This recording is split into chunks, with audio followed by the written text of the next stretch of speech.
The papyrus, putting on my table every month. I don't wanna be sad.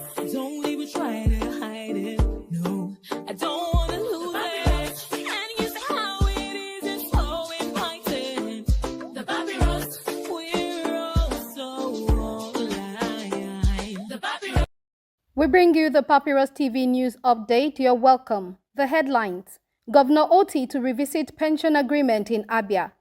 Opposition forces changes to Rivers State emergency rule. PDP chieftain backs FCT's land revocation decision. Benue approves 149.5 billion naira for road projects. Unical honors Wike with doctorate in law. Pipeline leaks spark panic in Rivers community. Lamido to opposition, strategize to defeat APC. The details. Abia State Governor Alex Otti has promised to review the pension agreement signed between the state government and the Nigeria Union of Pensioners (NUP) regarding unpaid arrears from past administrations. Speaking at the 80th birthday Thanksgiving service of Senator Chris Adigije, Otti addressed concerns raised by Reverend Ernest Onyeuku about pensioners' welfare. He clarified that his administration did not force pensioners into the agreement, emphasizing that over 10 billion naira has already been paid to settle arrears inherited from previous governments. The governor expressed disappointment that some pensioners had allowed those responsible for the debt to misrepresent his administration.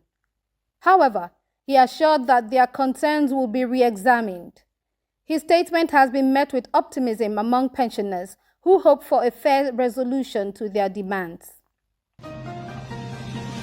Continuing, Afam Victor Ogene, a Labour Party lawmaker and leader of the opposition caucus in the House of Representatives, has revealed how opposition parties successfully influenced amendments to the state of emergency in Rivers State. Ogene explained that while the initial proclamation sought to grant sweeping powers to the federal government, the opposition pushed for key changes. These included mandatory periodic reviews of the emergency rule, the establishment of a national mediation committee to facilitate peace talks, and legislative oversight to prevent executive overreach. He emphasized that without their intervention, the emergency rule would have passed without safeguards.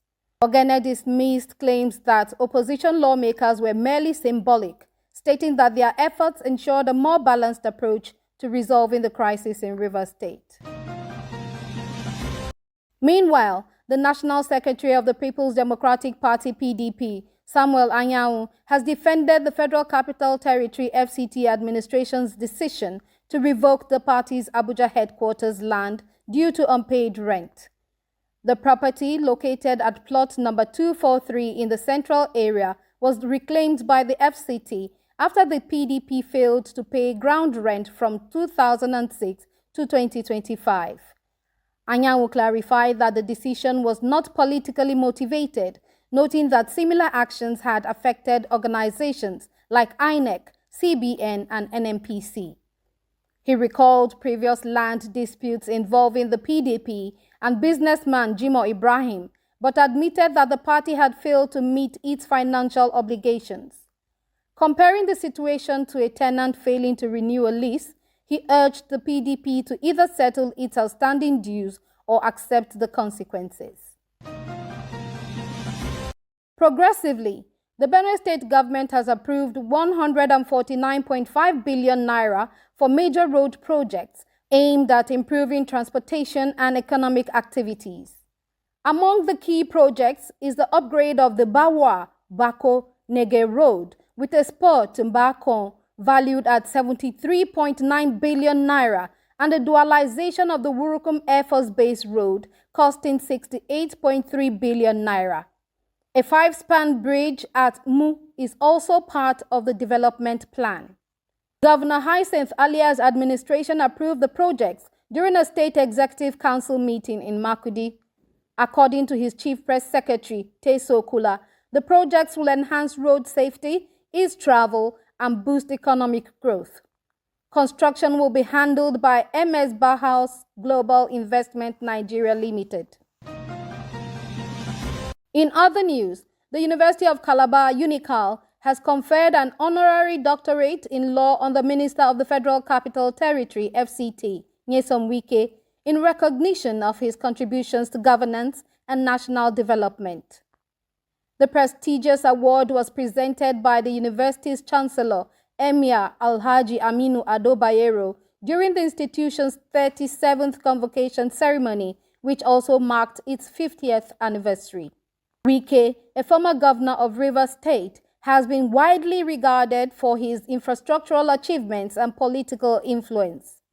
His tenure as governor saw major transformations in urban development, road construction, and education, earning him accolades beyond his home state. A video shared by his spokesperson, Lere Olayinka, captured the moment Wike received the honorary degree, with university officials commending his leadership and dedication to public service. Reacting to the recognition, Wike expressed gratitude to UNICAL for the honor, pledging to continue serving the country in whatever capacity he can. The minister joins a distinguished list of Nigerians who have received similar awards for their impact on governance and public administration. Furthermore, residents of Obianime Ama in Rivers State are living in fear after a ruptured pipeline spilled an unidentified petroleum product in broad daylight. The leak, discovered on Sunday near a facility operated by the Pipeline and Products Marketing Company, PPMC, has raised concerns over environmental hazards and safety risks.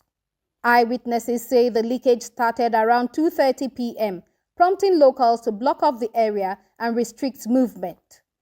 While some residents suspect vandalism, others blame aging infrastructure. People guard this place every night. It can't be vandalism. The pipeline is just too old, a resident stated. Environmental watchdog group, Youth and Environmental Advocacy Center, YAC Nigeria, confirmed the incident and linked it to maintenance work following a previous pipeline explosion on March 20. The group has urged authorities, including NOSDRA, to conduct an investigation and enforce accountability under the Petroleum Industry Act. As the situation remains unresolved, residents are calling for immediate action to prevent further damage to their environment. Conclusively, former Jigawa State Governor Sule Lamido has urged opposition leaders to set aside personal grievances and focus on strategically challenging President Bola Tinubu's administration. Speaking at a Ramadan gathering with PDP supporters, Lamido blamed the APC government for rising poverty, insecurity, and economic hardship. He warned against emotional and disorganized opposition, emphasizing that victory could only be achieved through unity and national interest. Lamido also called on former PDP members who defected to the APC, such as Rotimi Amechi, Nasiru El-Rufai, Rabiu Kwankwaso, and Aliyu Wamako, to return to their original party and help rescue Nigeria from what he described as APC's failed governance. He dismissed the idea of using smaller parties like SDP or NNPP to challenge Tinubu, insisting that only a united PDP could present a formidable alternative. The papyrus, put it on my table every month. I don't